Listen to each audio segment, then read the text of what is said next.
Yeah, Okay. I think we can start. Yeah, Okay. Sounds good. let's do it. Sharon or Mike, I don't know if you wanted to go over this one. I can. Doesn't matter to me. Yeah, well, I mean, let's all say something. I think we just want to say Happy New Year, everybody. Welcome to 2024. Thanks for being here with us through another holiday season. We know this is our craziest time of year, and you guys were incredible from December 23rd to New Year's Day. Our RBTs took about 1,900 calls. We only had a 5-minute wait time on average for calls to be answered, and our DVM saw 653 consults, which is amazing. To think about all the families and pets you guys helped out through the holidays, and we know that you sacrificed some of your downtime to do that. So, again, couldn't be more grateful. Thank you so much for all that you've done. Anything you guys want to add, Sarah, Mike? I was just going to say a big thank you to everybody who claimed extra shifts, extended shifts. Um, and Lindsay was off for a bit, so I really do appreciate everybody putting up with my constant messages and just claiming as much as you possibly physically could. So we really do appreciate that. You guys have been awesome. We know how hard it is to staff for the holidays. So, like Sharon said, we helped out a ton of pet owners and pets. So, ACAs, I'm sorry, I don't have tasks numbers. I'm sure you guys did a ton. So, kudos to you guys too. I know your analytics aren't up there, but we appreciate the heck out of you guys too, because we would be drowning in tasks and calls if it wasn't for you guys. So someday I'm hoping I'll have some sort of stats for you guys without sitting there counting. But thank you. Yeah, thank you for that, Sarah. That's a very good point. Very well said. I just, holidays are always a little scary going into them for everyone on the team, and we came out of that like, wow, that was incredibly smooth. So good job, everybody. Yeah, I think it's everything's running really well. It took us a couple years to be able to smooth it out and know how to schedule appropriately, but I think we're getting a handle on it. And you guys, the obviously the whole team has really pulled together, and everyone kind of knows their role. And yeah, it went very smoothly this year. Hey, just want to jump in quickly. We did change the care email password. Send me a message in Spot if you need it. I'll send a message over to Steph right now. I was going to talk about it at the end of the meeting, but I'll send Steph for something right now.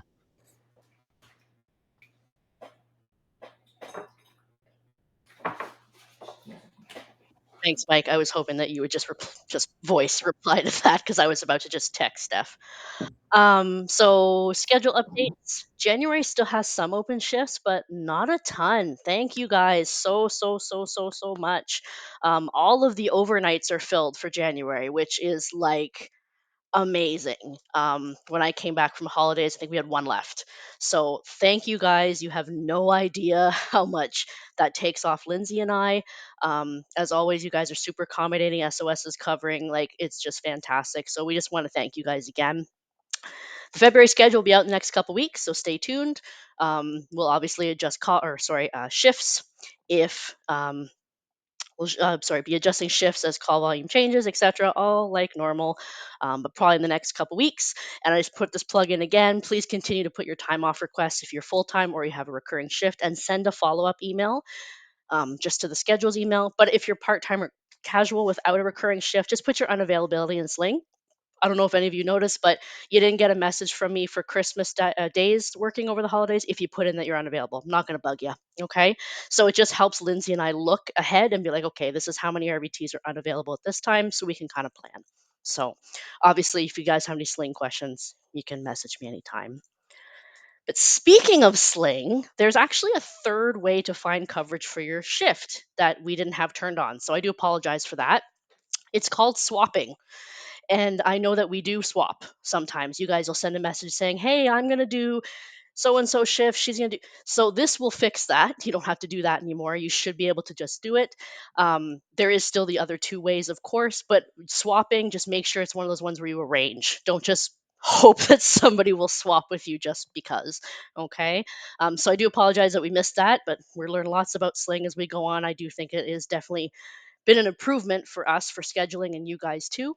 It is in the SOPs now, both the on the PC and the mobile, on how to do the swap. It's super easy, but there's screenshots and everything. If you do have any questions, let me know. But I went through it with screenshots, and yeah, it's super easy. So we do have those three options available. All right, I'm gonna hand things over to Lindsay now.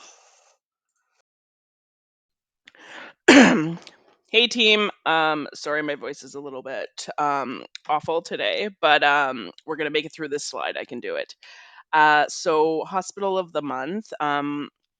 We only had about 6 or 7 votes this month. So just remember, please send me your votes. That would be great. So we do have a tie again this month between 3 clinics: Crossroads, Southwest Animal Hospital, and Hard Rock. Most of them were mentioned just for helping non clients. Crossroads had looked up an account even when they were closed to help out our staff. Southwest did say over the holidays, sorry, it was Walker Road, not Southwest. Walker Road did say over the holidays that if it's critical in our eyes, just send them and they will see them and not turn them away, which is, as we know, amazing. And Hard Rock for running blood work on a pet that was outside of their group, which as well is amazing. So some great things done over the holidays, and we really obviously appreciate the clinics. So I'm going to make a poll again this time for everyone to vote for one of those 3 clinics, and we'll see who the winner is at the end of the meeting. All right, thanks everyone.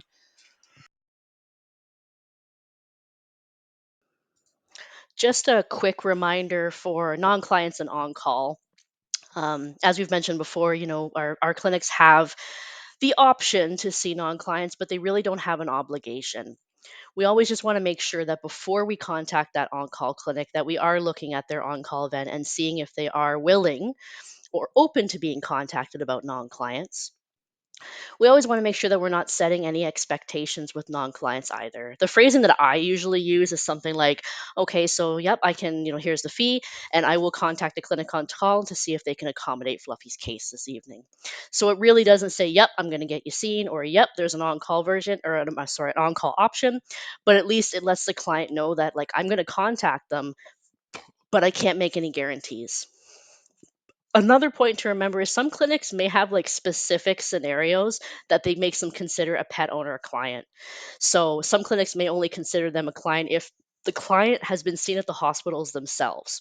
So an example would be like pet of a family member would not qualify. So always make sure you're reading notice boards, active clients, inactive, like they have all these kinds of things. We just want to make sure that we're following whatever our clinics do ask. I know it can be frustrating for clients, and of course, they can obviously get frustrated with us on the phone, but we do want to make sure that we are reducing the burden on our clinics as much as we can and following their requests. If I can just follow up there. So just a couple of points I want to discuss as well, and it might be a little repetitive to what Sarah just said, but I think it's just important that we define what client is, or the client in that case is the pet owner of someone of a patient that's been seen at that hospital. So we just want to make sure that we're following that as best as we can.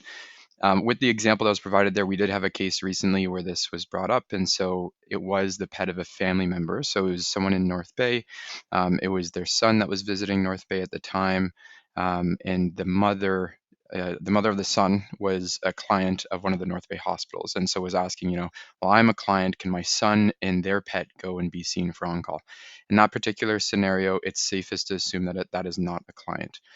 You can look at the notice board and see if they have anything specific in their notice board that says we will accommodate non-clients in this scenario, and if they explicitly call out the family member scenario, then certainly we can transfer at that point. But we always want to assume in that particular scenario that that is not a client, because that patient hasn't been seeing, especially in an example like that where that pet owner is traveling from one city to another. They would be even sort of a non-resident of the city, if you will.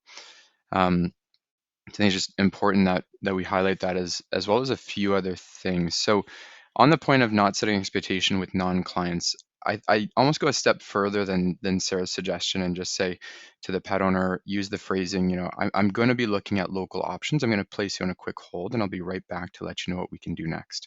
I think just altering to that phrasing slightly, just because we don't want to make it sound or give the impression that the local hospital said no.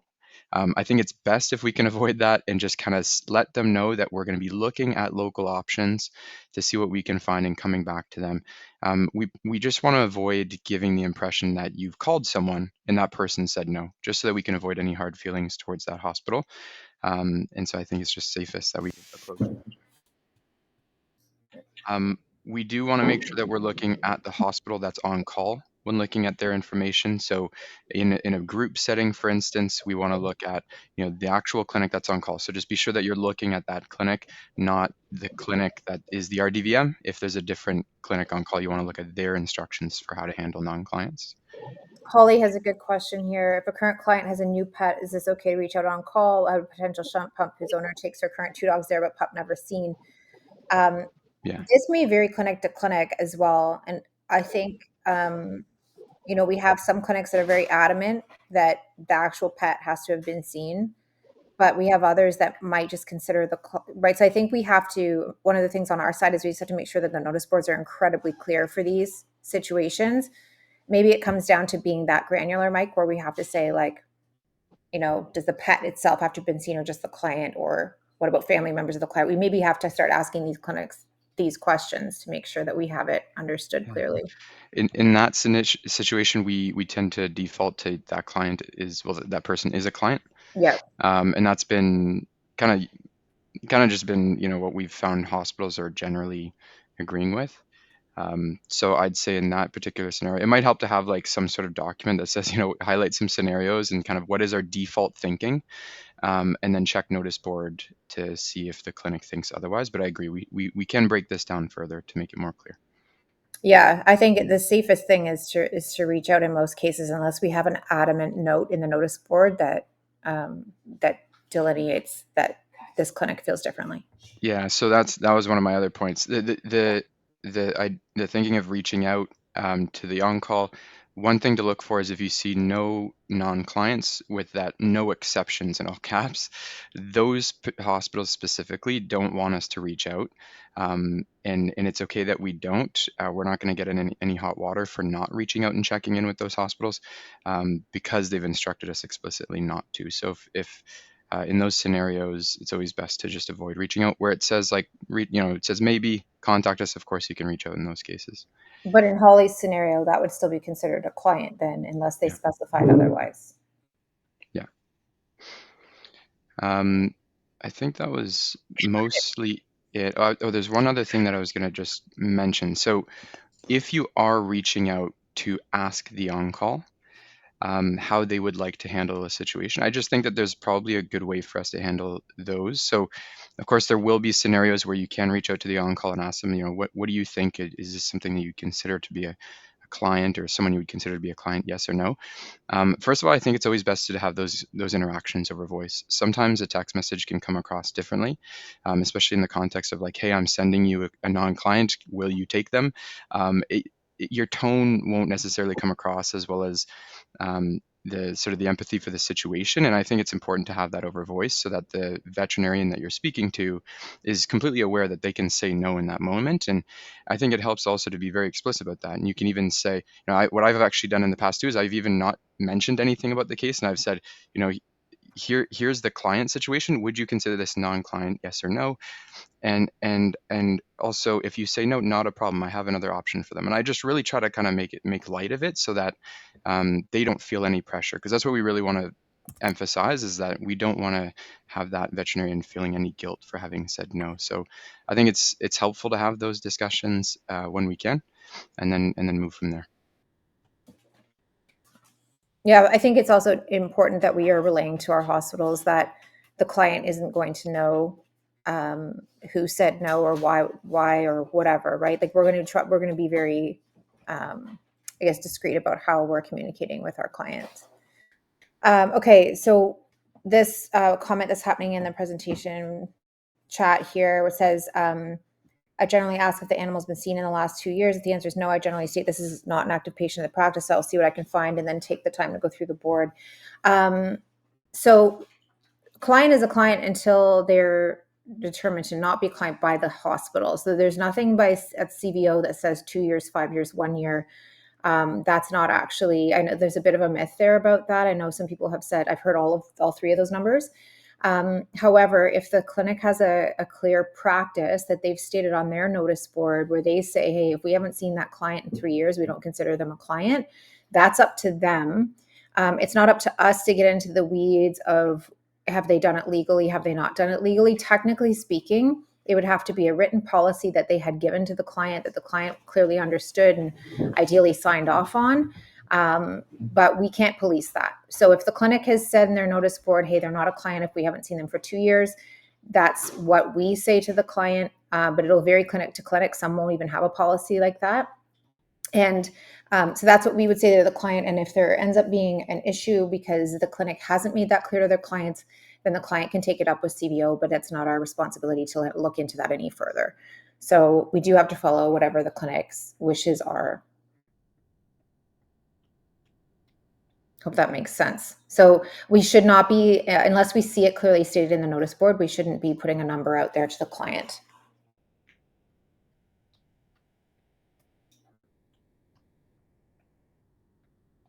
And I will say there are several notice boards that have a stipulation in there. So do read that for sure.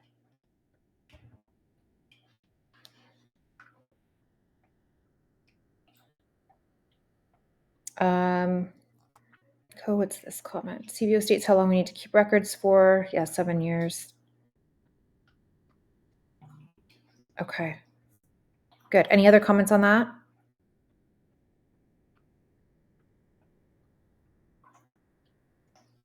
Okay.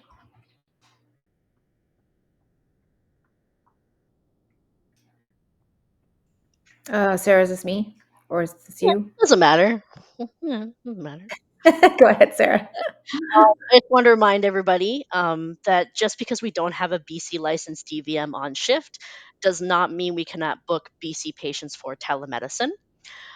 We do have a network of BC licensed vets who are able to grab consultations. Please continue to book them as regular priority to ensure we have access to a BC licensed DVM. Remember, if they go in low, the network can't see them. Amy is still working on getting all of our Corvettes licensed. It is a process, guys. You can't do them all at once. I won't talk to who's coming up next because I don't know any of that stuff, but I know she is definitely working on it. But for now, we'll just have to keep doing them as regular. I will speak to some updates on that. Cool. I will leave it to you. Dr. Adrienne Wong has now become licensed in British Columbia. Dr. Sarah Sharon is days away, as well as Dr. Caitlin Stormont, and I will update everyone when that happens. There have been some veterinarians who have let their BC license go, and that's just because they are not working as frequently with us. And so Dr. Brianne Poirier is no longer licensed in British Columbia, and Dr. Susie Brown is no longer licensed in British Columbia. Up and coming will be Dr. Nat Cook and Dr. Victor, and Dr. Sharon Butsky is no longer licensed in Ontario, so she is no longer dual licensed, just in British Columbia. That's it on updates. Thanks for that, Amy. Perfect. So yeah, as you guys heard, we are getting there. But obviously, yes, we know that there's going to be times where there might be a delay, even if we have a license or dual license on shift, right? Because we're seeing 2 provinces. So just do the best that you can. Reach out in the BC channel.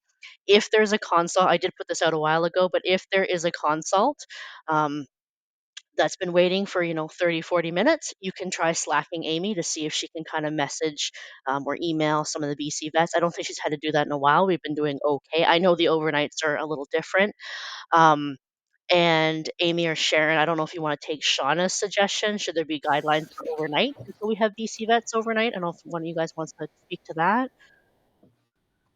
I think keep in mind the time difference as well, and knowing that some of the network in BC may jump in a little later than we would be thinking, obviously, because we're here in Ontario and we're thinking, oh, it's 1 a.m., but it's actually not there. So continue to book those. I would definitely be managing expectations of the clients, and we can work on that, Shauna. It might be good to sort of say, well, because it's very unlikely that the network, unless Amy knows differently, that the network is going to be jumping in from, say, 2 a.m. our time to the morning, right? In BC, at least that's what we experienced in Ontario typically. So it's something like Kristen's saying, it's a 3 a.m. to 11 a.m. Time frame. But I think anything that's more urgent, we probably need to be finding other solutions for, or we should be finding other solutions for. We can outline, we'll put that in an SOP for you guys if you like. Toxins, I agree 100%. If it's in that time frame where we don't have a licensed BC vet on, then we need to if we can refer to in-person care or transfer to in-person care, that's ideal. If we can't, then that is problematic for sure. And that's something we can work through a solution for that offline. Yeah, transferring it is ideal, I think, in a lot of those cases. There was something higher up there that I saw in the chat, which was unrelated, but Cheryl's suggestion about having the notice boards have a standard flow or form. I agree with that. It does make sense. Just make it easier to read and not to miss things. I don't know if that's something we can maybe work toward, but we can leave that to the team. I said we'd talk through it maybe at the next full-time meeting and see what Mike can do with the system, because I know the notice board is literally just a text box. So I don't Yeah. know if that would require him to like revamp anything. So I didn't want to speak to that and speak out of turn, but I figured we could chat through it. I'll add it to my list. Well, the nice thing is that clinics can update it themselves, right? Hmm. The way that it is now. But sometimes they put things in weird order and I just move them around so it makes more sense. Honestly, Yeah. when Amanda onboards a clinic, her and I meet for 5 minutes and I look at the notice board and then I change it so it makes sense to the team, because sometimes Right. there's a whole bunch of stuff in there that's all over the place. So we do our best. So Yeah. and Lori's, Diana and Lori's questions. Yes, I believe Sling, does Sling not say it? I thought it did. it does. I just have a screenshot right here. Yeah, perfect. Yeah, that was my next slide.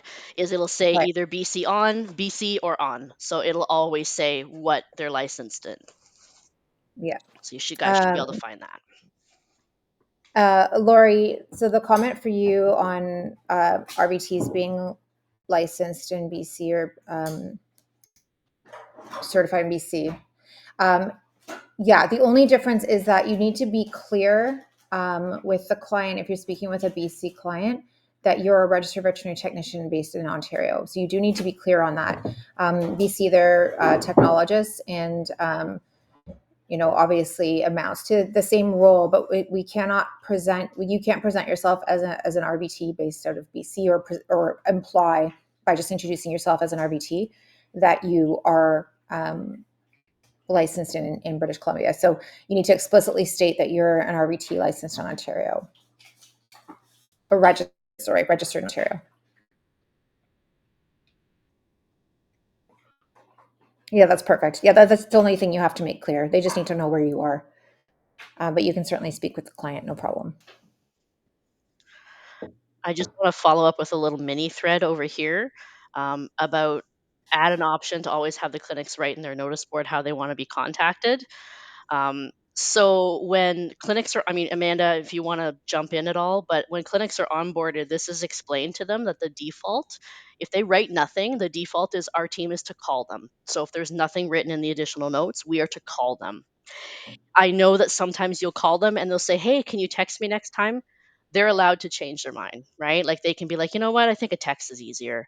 So that would be where you either tell me and I can change it, or you email Amanda and she will change it. That's what I would say. And Amanda, like I said, if you want to jump in at all, feel free. But I'm wondering if maybe or they're thinking more of something that prompts them to have to put something. But then again, that's another part of the portal. I don't have much to add. You worded that pretty good there. If there is any situations where that happens, you can certainly reach out to me by email and I can touch base with the clinic. It's always good for us to follow up with those things and show that we're showing initiative on their protocols and how they want to be contacted. So please feel free to email me anytime if there's any discrepancies with the on-call information. Cool. Yeah, and that usually stays outside of the notice board, but in the on-call event, just because it's going to be specific to the person on call, and it'll vary night to night. So that's why we put it in the on-call event. But we can talk about ways to optimize that, as well as just notice board formatting. Okay, cool. Thanks, Mike.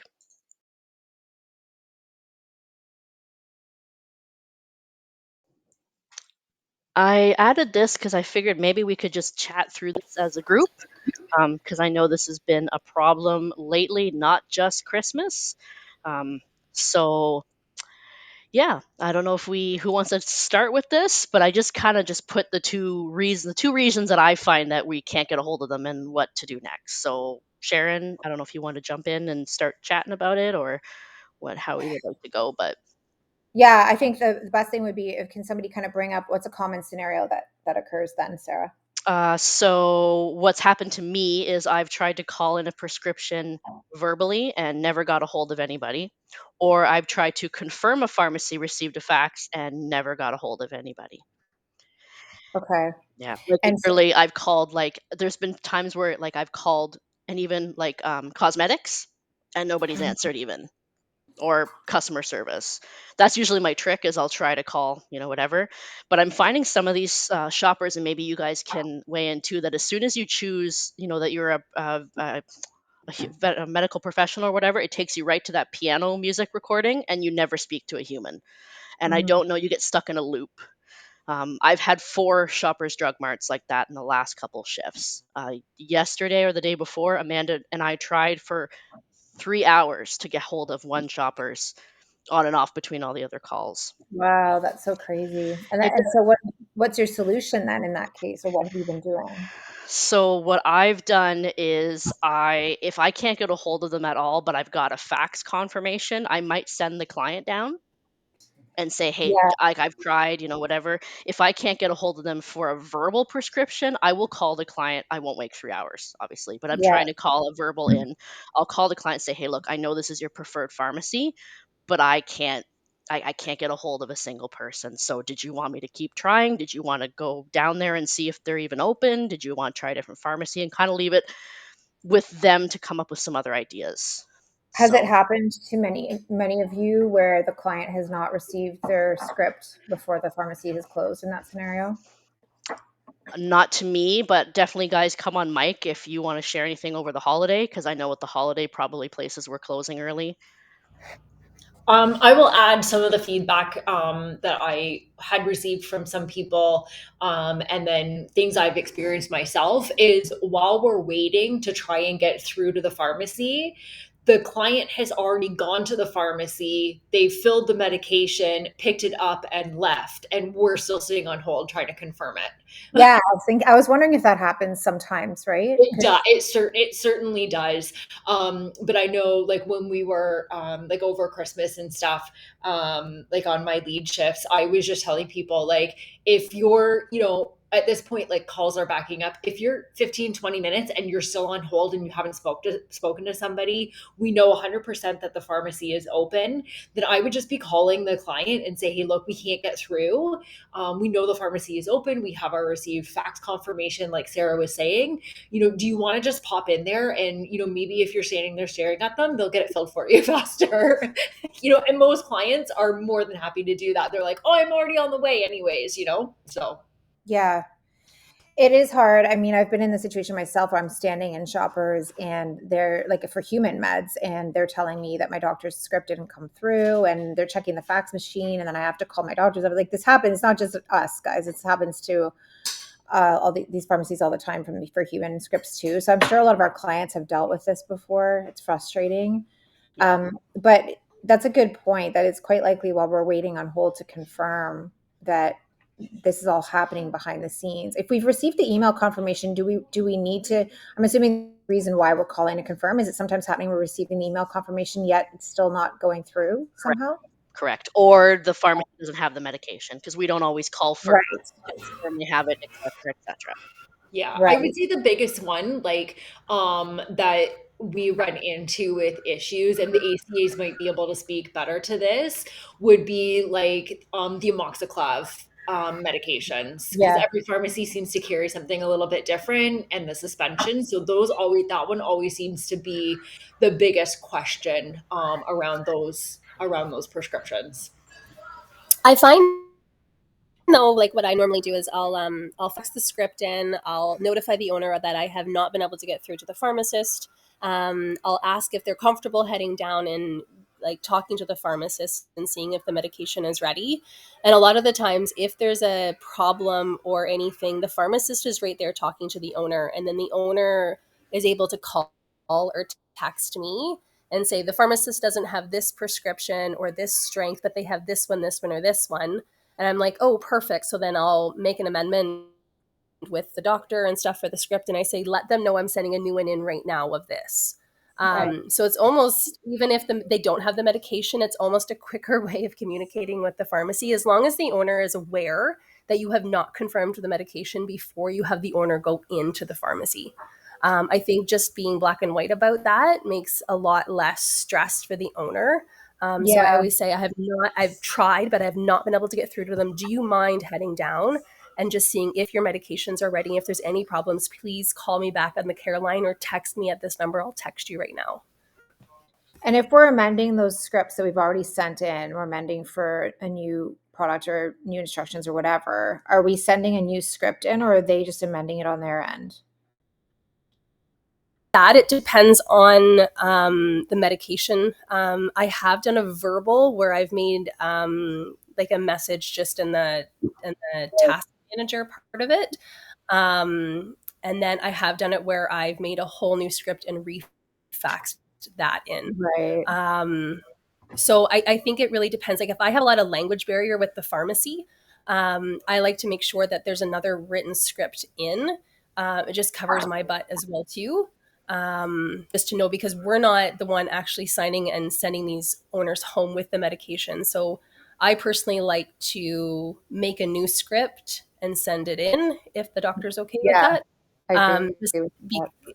Just because we're not the ones, if you're at the vet clinic and you have two people signing off on a medication, that's the correct medication going home. I just find that if it's a verbal, there's just that extra room for error at any point. Yeah, and that's, I think, why it's particularly important to emphasize to the client too, when you're doing from meds from a human pharmacy, just make sure that the instructions are in the DBM notes as they should be written on the label, and have them just cross-reference, have the client cross-reference. And then we instruct our DBMs to tell the client that as well, that they should be just making sure that the instructions and meds match up to what we've said. But it's interesting. And before we had you, amazing people on the RBT line, and we were just doing scripts ourselves, like I was always calling in and making sure they had the meds before I ever sent a script, or before, well, we did all verbal scripts back in those days. So, we didn't, but obviously that's not always an option, because if you do get stuck on hold, it's possible that the script is just being made ahead. So I suppose it does make sense to do it this way. I was wondering if it would make sense to confirm first about the meds being there, because I could see clients getting impatient and upset if they're standing there waiting and it turns out they have to go somewhere else anyway. But I don't know how often that really occurs. I think it's really hard. Like a lot of pharmacies, like when I'm working 9 at night until 1 in the morning, pharmacies close at 10 and midnight. And if we are pushing a consult through, so we're like, okay, we have 40 minutes before this pharmacy closes, this dog definitely needs it. We've notified our doctor, we're pushing this script through. Mm-hmm. The owner knows we might not be able to get it just before the pharmacy closes, but we're usually working our butts off to get that script in before midnight. Yeah. There's no way that, pharmacies usually stop answering their phones at least half an hour before close. Right. But that doesn't mean that they're not going to fill the medication. Okay. So I don't I find I fax, as soon as I get a script, I fax it in right away. I wait for the confirmation to go, and then I call. And as I'm texting the owner through the chat saying the fax has gone, I have my confirmation, I'm waiting to talk to the pharmacy just to confirm. I know the pharmacy's closing soon. Do you want to take the chance and head down? Yeah. As long as they know that there's, it's not all going to necessarily go the way that we all want it to. I think it's all, again, setting expectations, I guess. Hi, Sharon. It's Lori. Right. I just wondered if I put a little note in there, and I'm not sure if it got caught or not, but you know how clients always get a text from, or certain clients get a text from their pharmacy when their prescriptions are ready to pick up. Yeah. Would there be any way of putting in like a note on our prescription saying to add our number to the SMM so we know when it's been prepared? Like, do you think that's something that a pharmacy could do? Because it would save them time for us calling them, as well as it would let us know that the pharmacy has received and prepped the prescription. Yeah, that's true. We could try that, but I will say that sometimes they don't read our scripts to begin with. So I'm not sure how much success we would have, but we can try. I just thought, because my Shoppers Drug Mart pharmacy always sends me a fax text when I get they have my prescription ready. And if they send it to our SMN line, we're always looking at that line constantly, right? So we'd see prescription ready for such and such. I just didn't know if it might make it easier for everybody, because sitting on hold is really not productive. Yeah. My Yeah. only other concern is this is something else we want to talk about at our full-time meeting. I didn't really want to go into too much of it today because we wanted to come up with some strategies, but text messages are getting missed on busy days. Okay. So that's the other issue because they're all coming to air call kind of back to back to back. So if we can come up with some sort of fail safe for not missing text messages, we could definitely give it a try. That's Yeah. something I just, or like an email or something, just that there's a confirmation to us that says that it's ready, that, you know, they could just type in our number on their system and be done, right? Mhm. Just thinking. Yeah, that'd be cool. I think a great suggestion. I think part of the challenge is that we get so much variability between pharmacies. Whether like if we're dealing with Shoppers and Rexall, probably okay, but then we deal with other ones and it gets more challenging. So we want to implement like one protocol that we know is going to work for everyone. So I think Melissa's points have been fabulous too. Like I don't think we should be spending too much time on hold. I think we should spend a little bit of time on hold, call it 5 minutes, and if again, we can probably work on that number, but if we can't get through to someone, we go back to the client and let them know that we tried, that it's been faxed in. We're going to go back to trying in a little bit. Maybe it gives you some time to get on another call and try again after that.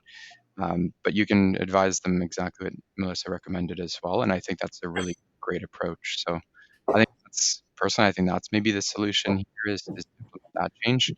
On the ACA front, I mean, that one will just depend on how many tasks you have. Like if you don't have a ton of tasks sitting in queue and you can maybe afford to wait, you're not answering calls, so you're not being on hold. You're not holding up the phone lines. But I think that one's just going to depend on how many tasks you have.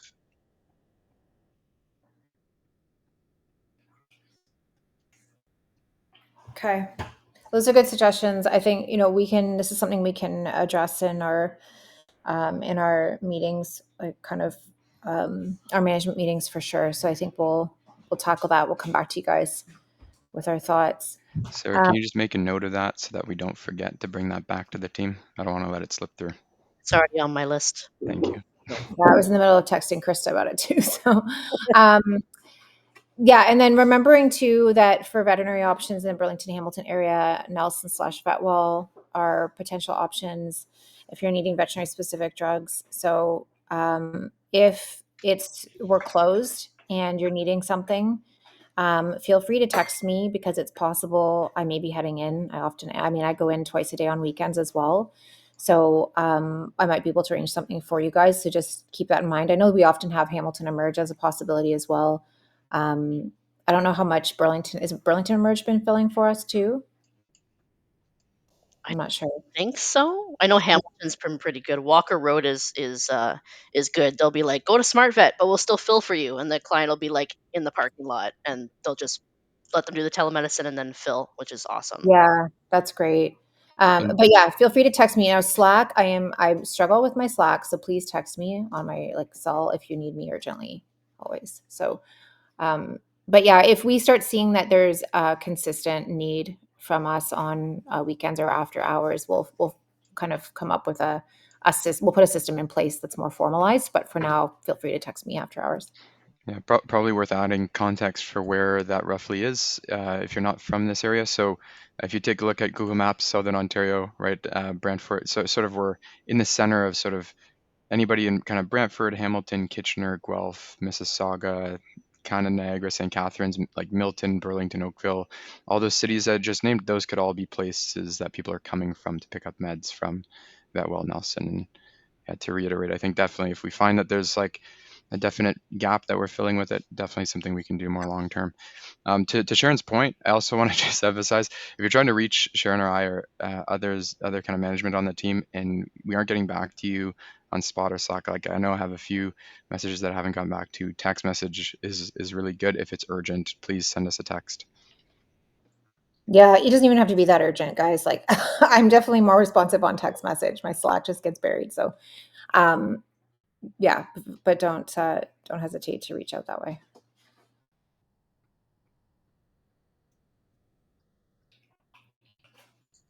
So, for the last few weeks before the holidays, really, um, Lindsay was given a task to be trying out a new way to get clients onto video, and she shared it with me, and we both really like it.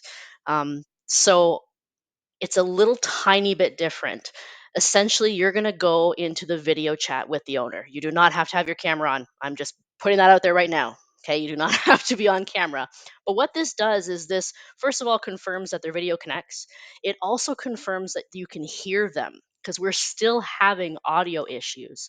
And you won't know those if we do it the other way when we walk clients in.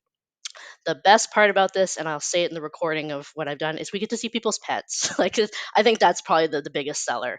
But I'm writing up an SOP on how to do it. But Lindsay and I did do a walkthrough of it today for you guys before the meeting. So I'm just going to share the video.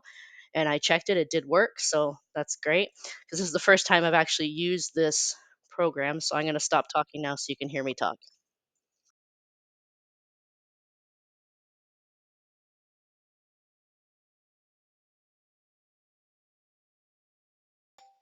I'm not able to hear anything. Is anybody else able to?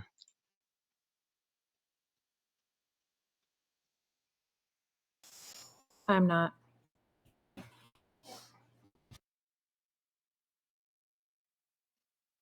I always forget to share audio. Let me know if you can hear it now. Okay, hi everybody. So I just want to do a quick walkthrough on a different way to get the client on video and confirm that their video and audio are working correctly. So first thing we're going to do is obviously get your consult booked. Okay. Once you've done that, you're going to let the client know that you're going to walk them through the steps to getting on video and check their audio and video. So first thing we're going to do is we're going to tell the client that in a couple minutes you're both going to hang up on your call. Okay. Once you both have done that, you're going to let the client know that they're going to press the open video chat button. And then they're going to click the little checkbox if it says, unblock their camera, microphone, allow, unblock, and then click join. Then just let them know join and put them on video. You're going to also let them know that in a couple minutes you're going to join them on video. You do not have to have your camera on. Okay, you don't have to do that. But what we're going to do here is this way we'll be able to hear and see them.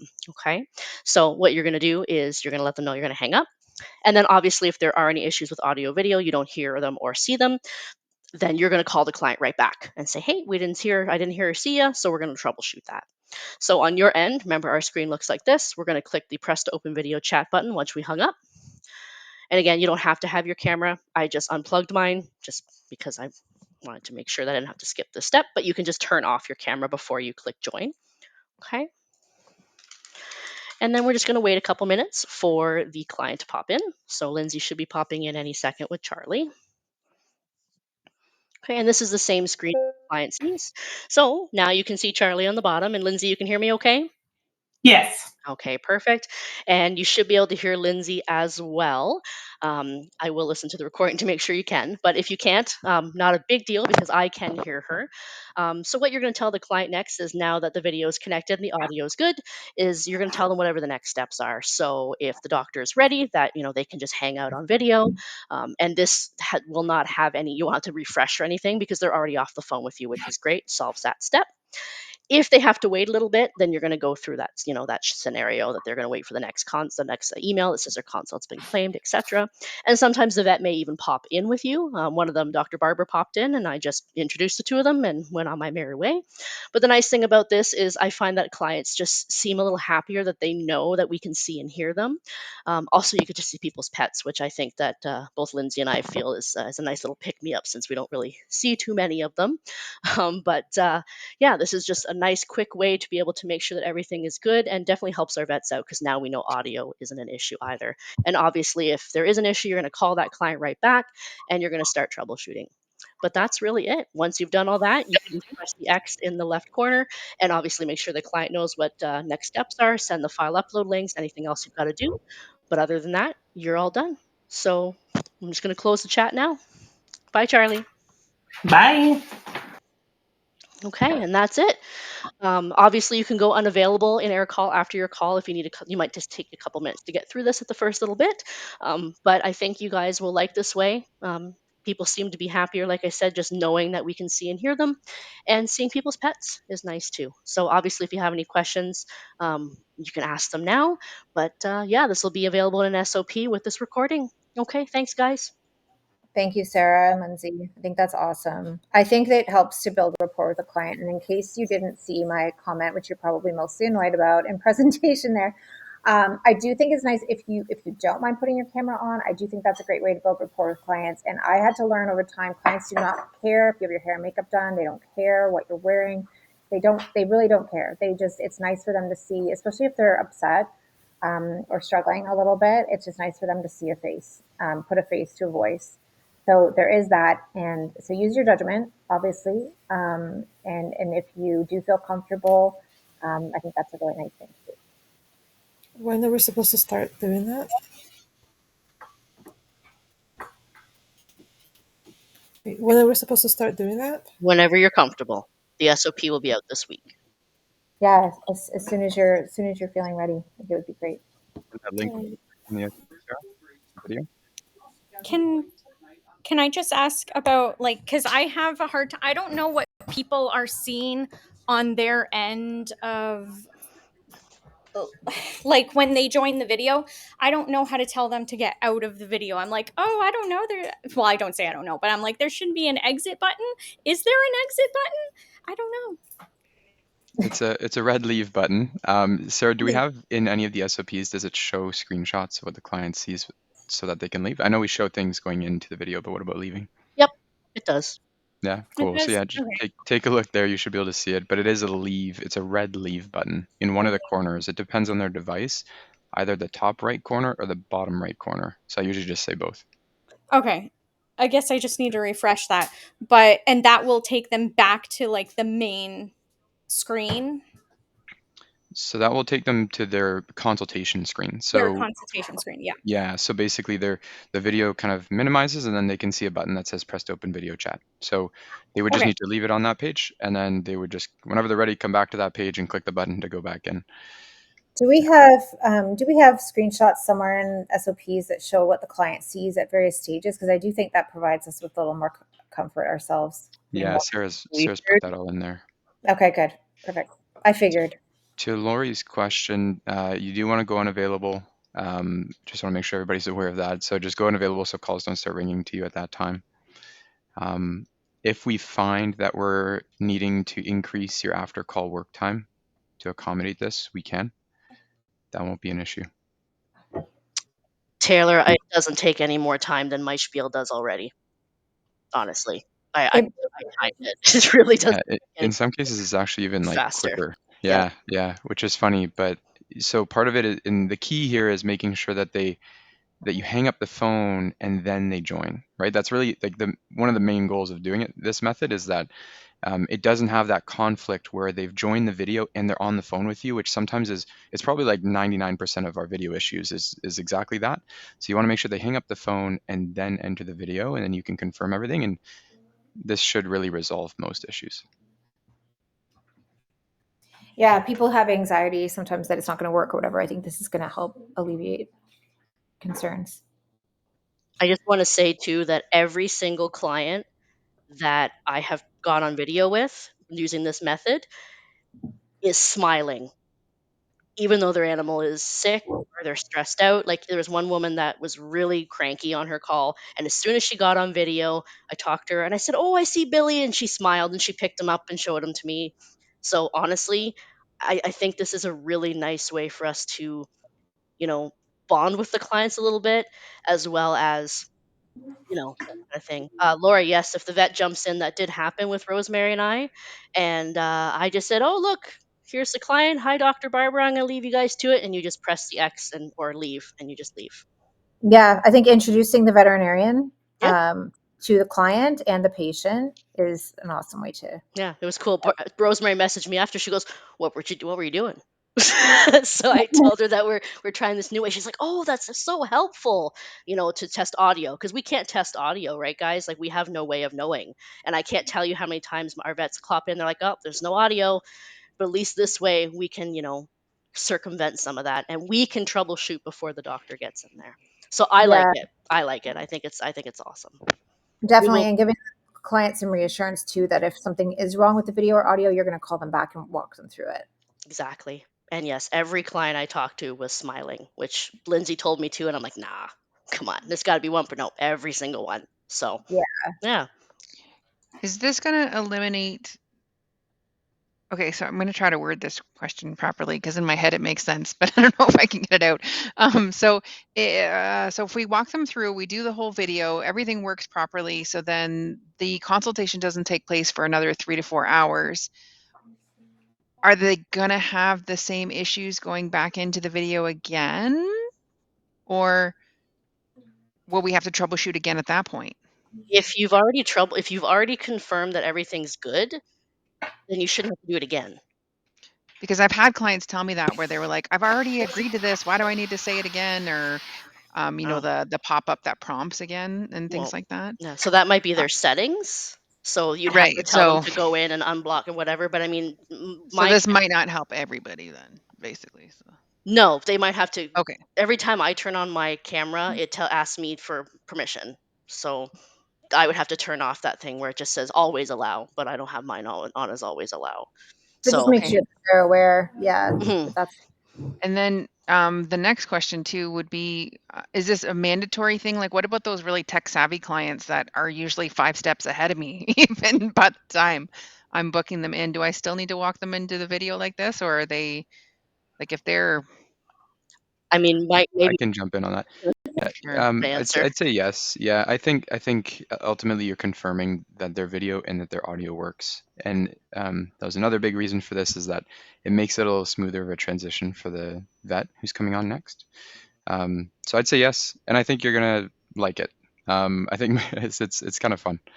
you probably just don't have to go through all the steps, Kristen, with them like you would with somebody Mhm. else. Like you can probably just really quickly say, "Hey, I'll meet you in there. Let's just make sure everything's working." Right? Yeah. Yeah. Hey, can you just confirm that you have to give them the steps before you hang up with them? Like you have to tell them, okay, we're going to hang up, but after we hang up, you're going to click on press to open video chat, allow the microphone and camera, and then click the join button. Yep, Like you that's exactly it. before you Yeah. hang up. And I like So to just confirm with them that like they see these things, right? So do you see the press to open video chat button there? Yep, perfect. And then you can just tell them, press that. After we hang up, press that, and then press join. I'll see you there. okay. And then so just for somebody mentioned the ones that are super tech savvy, I'm thinking about the ones that are not tech savvy at all. Like Mhm. there's some people that cannot, they don't have the cognitive function to remember 3 steps in their head, particularly if they're not tech savvy. Like those are the ones where we sort of have to go one step at a time on the phone with them, right? We couldn't hang up and give Yeah. them 3 tasks to do.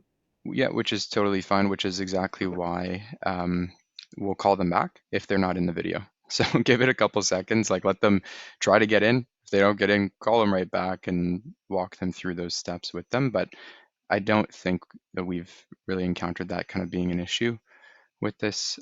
If you look at the screenshots for the client process, they click press to open video chat. The screen then just has like it asks them to allow, like a big pop-up comes up saying allow access to the camera microphone, and then there's a big button that says join. So it's usually pretty straightforward. Yeah, I find it straightforward. Many of the people I talk to don't find it straightforward. That's kind of why I brought it up. Yeah, I think the important thing is just to communicate it in that way. So, do you see that press to open video chat button? Yep, perfect. So what we're going to do is I'm going to hang up the phone. All you need to do is press that button, then you'll press join on the next screen. You can add the allow access to the camera microphone button in there if you think that they really need it. Most people will know to do that. You can add that in there as well. And you guys are letting them know about the expiring links, right? So that they're not going back and trying to use that a second time. We should be, yes. I generally do. Like if they try to click on and they go, oh no, I'd rather use my PC. I'm like, okay, I'm just gonna have to send you a new link just because it's a one-time link. So I'm just thinking if they exit out of it and then need to get back in later, hopefully they're not going back into the same. I usually tell them to delete the first email. So then Yeah, they're taking. Yeah. because that's really frustrating for a client. But Yeah, the expiring links, by the way, guys, they can always go on any device and go to smartvet.ca. And maybe we should just make a little quick SOP for this, but you can explain this to people too. So on any device, they can go to smartvet.ca, they just enter their email to log in, and then press the button that says send magic link. That will send them a new expiring link. So yeah, so they can do that as well. They could also use the password reset function and set themselves a password, but people can find their own way in if they need to.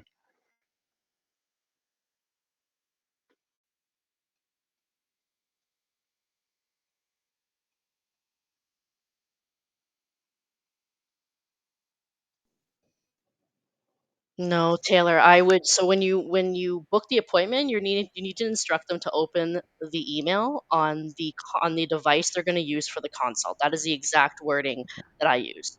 So if they want to do it on their computer, they need to go to their computer right now. If they want to do it on their phone with you, they need to go to their phone. We don't want them to be hanging up and calling back when they have the email and that kind of thing. You just need to put that in kind of your wording at the beginning. That's what I do, and I have not had an issue. Most people be like, "Oh, wait, can I use my phone instead?" I'm like, "Okay, yep, that's no problem. You need to just open it on your phone then," or vice versa. Or if they accidentally click it, then you're just going to send them a magic link and explain why. Sorry, Lori here again. Do you have people? I have problems with people when I send them the magic link and it must say something about log in, and then they get all confused and then it goes off the rails. It's in the SOPs under troubleshooting. Okay, I'll check that again. The login button just logs them into their account without having to do a password. That's what a magic link is. Okay. I'll double check that again. You can, by the way, you can actually try it. Like you all have SmartVet logins to smartvet.ca, so you can actually put in your email, like log out first, obviously, put in your email, and then you'll see that below where it asks you for a password, there's a button that says send magic link. So you can all try it if you like. You'll see the link comes over, you press the link, it logs you right in. And I just want to, I think it's probably worth mentioning that we have magic links because we found this to be significantly easier than having everybody set their own password. We did that at one point, and everybody had to enter a password twice because you have to for security reasons. And people would often mistype their password, they would forget their password. There was all these scenarios where it was extremely challenging. So magic links, although they have their own complications, yeah, we definitely don't want to go back to passwords. Yeah, they were a lot of fun. Magic links do expire. I think it's a 2-hour expiration. And the other thing is that they can only be used once. So they always want to go to the most, and there can only ever be one magic link in existence for an account. I know all these things sound annoying, but they're just really good practice for proper security. And obviously we're dealing with sensitive info, so we need to have these things in place. But so always have them go to the latest link.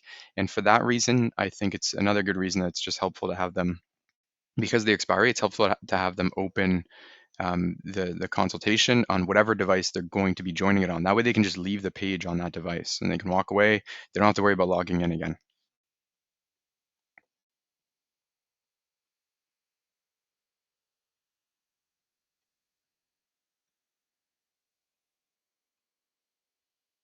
Cool. Okay, we'll run quickly through a few case reviews, guys. I know we're at time. I thought this was going to be a quick one tonight. I don't know what happened to me, but I guess we all got chatty. Okay, some cases. 5-year-old female spayed Jack Russell. Owner found her dog Tulip chewing on rat bait her husband left near the garage 10 minutes ago. Owner's unsure how much or if any was ingested. Brand is Wilson Mouse out, currently acting normal. Should we book a consult or transfer? Y'all. Consult. Okay.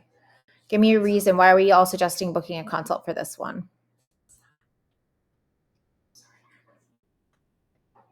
Need to know more. Good. Okay. Within proper window of toxin ingestion. What if I said ate it 4 hours ago? Hey, Sarah, back off. What if I said it was 4 hours ago? Transfer. Okay. If you had the opportunity to ask another question here, guys, I think we maybe don't have enough information. So what should we be asking? Yes, Corinne, thank you. Yeah, an image of the product, I imagine, Melissa. What type of rat poison? Yes, thank you guys. Okay, so we shouldn't make a decision until we know what we're dealing with. But you have a good point there about the 10 minutes ago. That's a very fair point. That's very, very recent ingestion. But we do need to know the active ingredient because this is going to help us to make our decisions, right? So when we have the corn cellulose situation, we wouldn't want to be transferring that patient. We would want to be doing a consult with that patient. So I think this is something that is super important. We need to make sure you guys are finding out what the active ingredient is. Ideally, the client's uploading a photo of the product itself. Or of course, we can Google products as well. We can just confirm with the client that it says the same thing that we're seeing. But we do need to confirm what the product is, even whether or not they know how much was ingested. Case should be put, in this case, knowing that this was corn cellulose, should be booked for a consult, plus or minus ppH. Perfect. Okay, next one. 2-year-old male neutered domestic short hair cat owner called concerned as chicken, her cat, just ingested a plastic zip tie, currently acting normal. What do we do?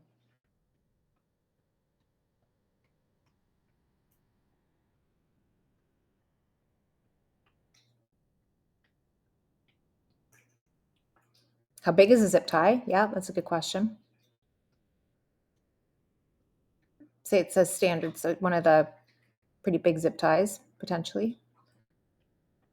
How big is chicken? That's a good question too.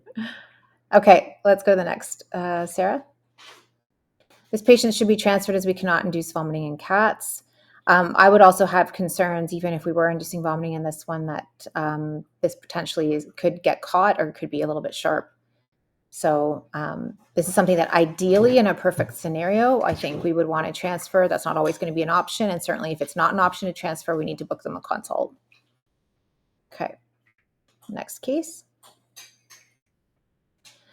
4-year-old female spayed domestic long-haired cat. Peanuts currently on Clavamox, 62.5 milligrams, 1 tablet BID for suspected UTI. Owner said basically Peanut was double dosed this evening and she's concerned about an overdose. Peanut's acting normal. What do we do?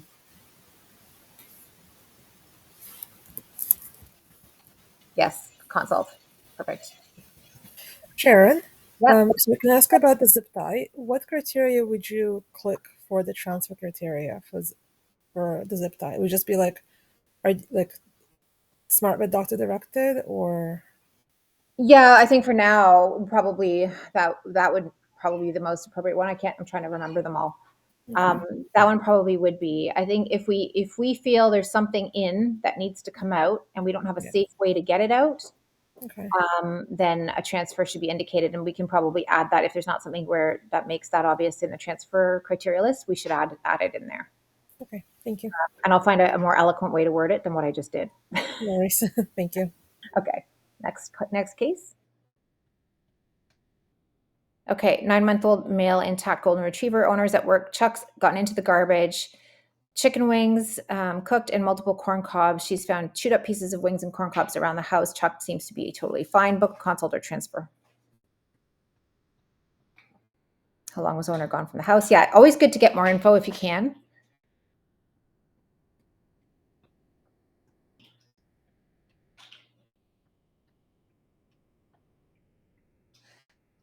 I saw a question higher up. Somebody had asked Bonnie about how do we know what should come out versus what can pass through. That's a fair question to ask. I think that when in doubt, you can ask your shift DVM. But generally speaking, things that could perforate, that are very hard or sharp, we shouldn't be waiting and watching those passing through the GI tract. There are things we can do if transfer is not an option to try and pad those things and help them move through. But in general, rule of thumb. Okay, so for this guy, the wings and corn cobs guy, I would transfer this patient. My concern now, again, sometimes not possible.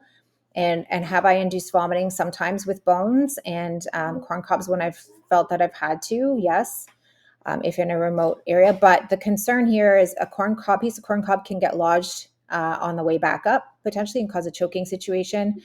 And pieces of bone can actually cause damage on on the way up as well. So there's enough concern here about inducing vomiting at home that if we can transfer, we should. And corn cobs are listed in transfer criteria. Yes, absolutely. Not an entirely safe scenario. If it turns out they're 8 hours away from a clinic or something and a DVM has to see them for a consult, the potential risks of inducing vomiting at home would be very, very thoroughly discussed with the client, and the client would have to agree to that before we would proceed.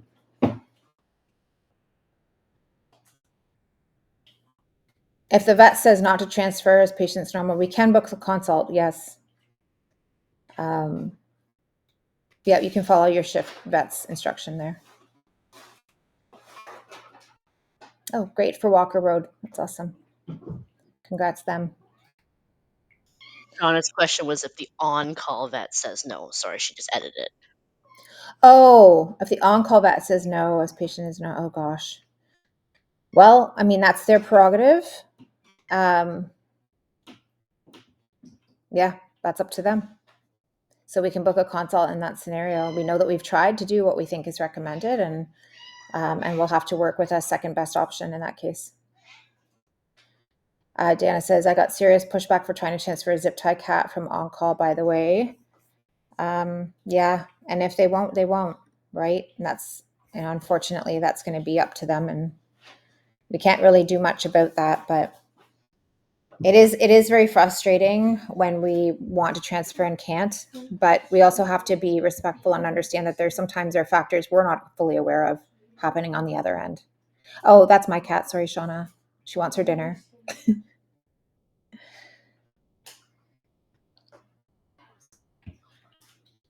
Okay.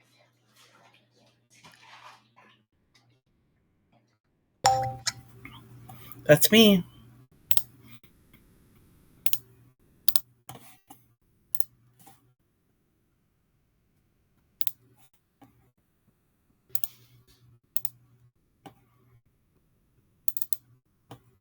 We had lots of entries this month. Can everyone see my screen okay? Yep, I got it on mine. Okay. Thank you guys for all of the extra help this month. It was very evident in the ballots as well as I was entering ballots. So we have a total of 49 entries this month. Prize is $200 in gift cards. And if you are the winner, I will reach out via email with your options. Shuffling them up. And spinning the wheel. Hey, there's noise this time.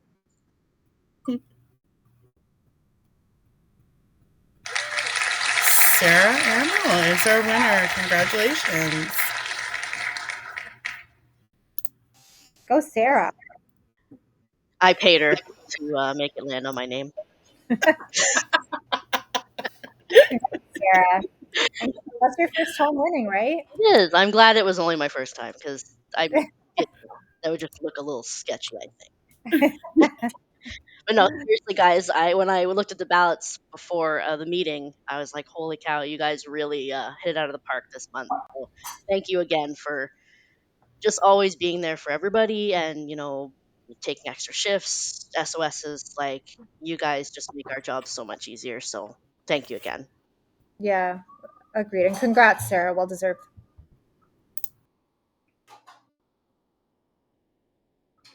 Okay, any other comments, questions? We've kept you late. I'm so sorry.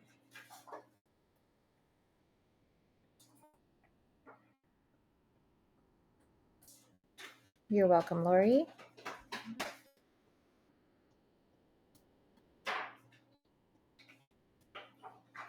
Okay. Good night, Kristen. Yes, good night, everybody. Karen's liking the team leads on the weekend. That's awesome. Okay, everyone, thanks for being here, and thanks for spending some time with us. Thanks again for the holiday, and yeah, have a great night. Good night, everyone.